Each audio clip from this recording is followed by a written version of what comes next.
guys, it's Sam and I'm here to announce the next round of Tome Topple officially. So we unofficially announced the next round of Tome Topple on the Tome Topple Twitter and stuff, so if you are wanting to get the first news about upcoming Tome Topples, I definitely recommend following us there because we're more likely to be able to get that up before video, so you'll get kind of like a little teaser. But here is the full explanation of round 7 of Tome Topple. As you guys probably already know, Tome Topple is a readathon that I created that is devoted to big books, which is books over 500 pages long. Since we were talking about big books, it is a longer readathon than most. This round is taking place from November 16th to November 29th. So that starts at midnight on November 16th, wherever you are in the world in your time zone, and then ends at 11:59 p.m. on the 29th in your time zone, just to keep it simple. So we're not all starting at the same time, but it's fine, it always works out. Like I said, the only rule of Tome Topple is that the books be over 500 pages long. Otherwise, there's really no rules about it. The only thing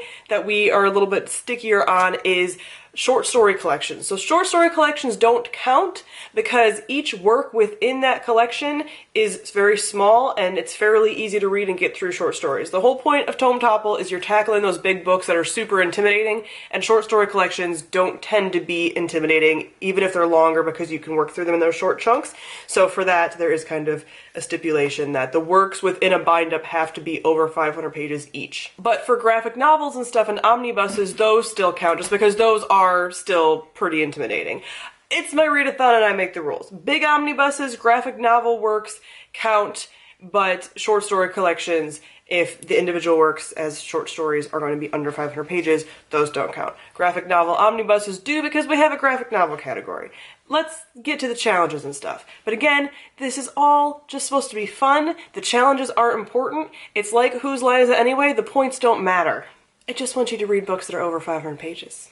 That's all I really care about. So again, that can be audiobooks, that can be ebooks. If one edition of a book is over 500 pages and the other edition is 497, you can still read it and you can still count it. I get questions about that a lot too. Like, if a book is like 495 pages and you really want to read it, then read it. Like, no one is keeping track of this. This is all you. Before we get to the challenges, I was getting way ahead of myself. Let's get to the co-hosts for this round. Every round we have a number of co-hosts that help run reading sprints and stuff on the Twitter, which is again linked down below, which I highly recommend you to check out. These are sporadic. We don't have a sprint schedule because we all have very busy lives. Readathons that have sprint schedules are typically much shorter than our readathon is. This is a 2-week long readathon. We cannot just like schedule out our whole 2 weeks, months in advance around like Thanksgiving for all the Americans.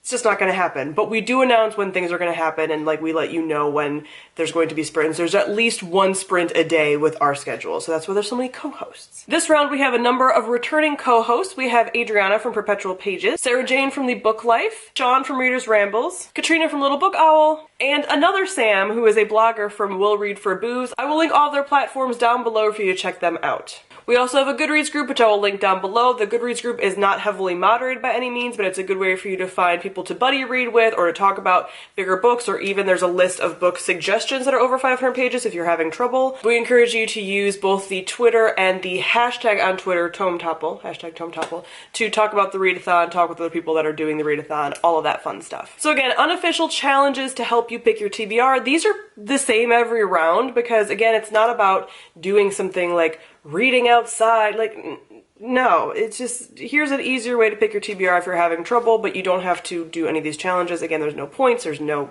giveaway, like, it's just to help you pick your TBR, and these are things that you can check off the list and pick your TBR with. The first challenge is just to read more than one tome. So read more than one book over 500 pages in the 2 weeks. You don't have to if you're a slow reader, no big deal, but a lot of people will like be reading an audiobook while they're reading a physical book, stuff like that, so you can definitely work this out whichever way you feel. Number 2, read a graphic novel. So again, that's why those omnibuses too count, but there are plenty of books that are not omnibuses of comics or anything that are graphic novels that you can also read that are over 500 pages. Number 3 is read a tome that is part of a series. So again, any book that's part of a series, those big fantasy and sci-fi books definitely count for this kind of challenge. Number 4 is buddy read a tome. That's where the Goodreads group comes in handy, like I mentioned, and also you can hop on Twitter and we do retweet when people are looking for buddies before the readathon, so you can definitely do that if you're looking for a buddy to buddy read with. And number 5 is to read an adult book. So again, something that's not YA or middle grade, something that technically falls in the adult realm of reading. Not anything like graphic,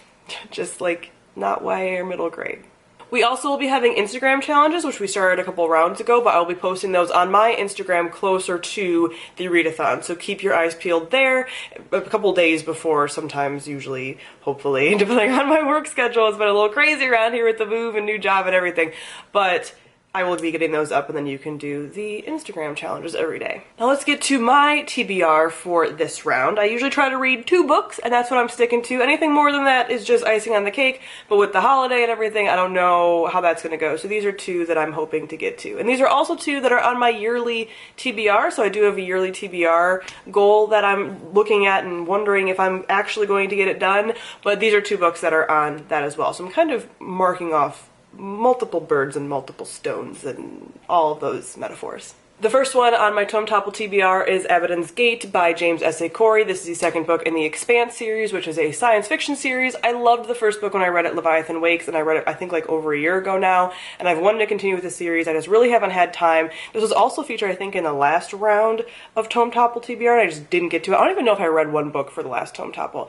Tome Topple has been rough for me because it's my readathon and I love it and it's my baby, and since I was in grad school, you know, I haven't mentioned that at all on my channel ever, but since I was in grad school for the last few years, I didn't have a lot of time to read, so Tome Topple was not fun for me because I couldn't actually participate. So this is the first round in so long that I can legitimately participate, hopefully. But I mean, besides like work stuff, I should be good. So hoping to get this one read finally. And the second book I plan to read for Tome Topple is The Queens of Innis Lear by Tessa Gratton. This is a fantasy sort of retelling of King Lear, Shakespeare's King Lear, but it really is focusing more on the daughters and it has more magic and all this stuff. So I've heard really good things about this, and this definitely feels like a autumnal read to me. It just feels dark and twisty a little bit and just good for this time of year and it being kind of like dreary and stuff. So I'm definitely looking forward to this. This has been one that I've been wanting to read and just not having the time to devote to. So these cover a number of challenges for me. I'm reading more than one tome.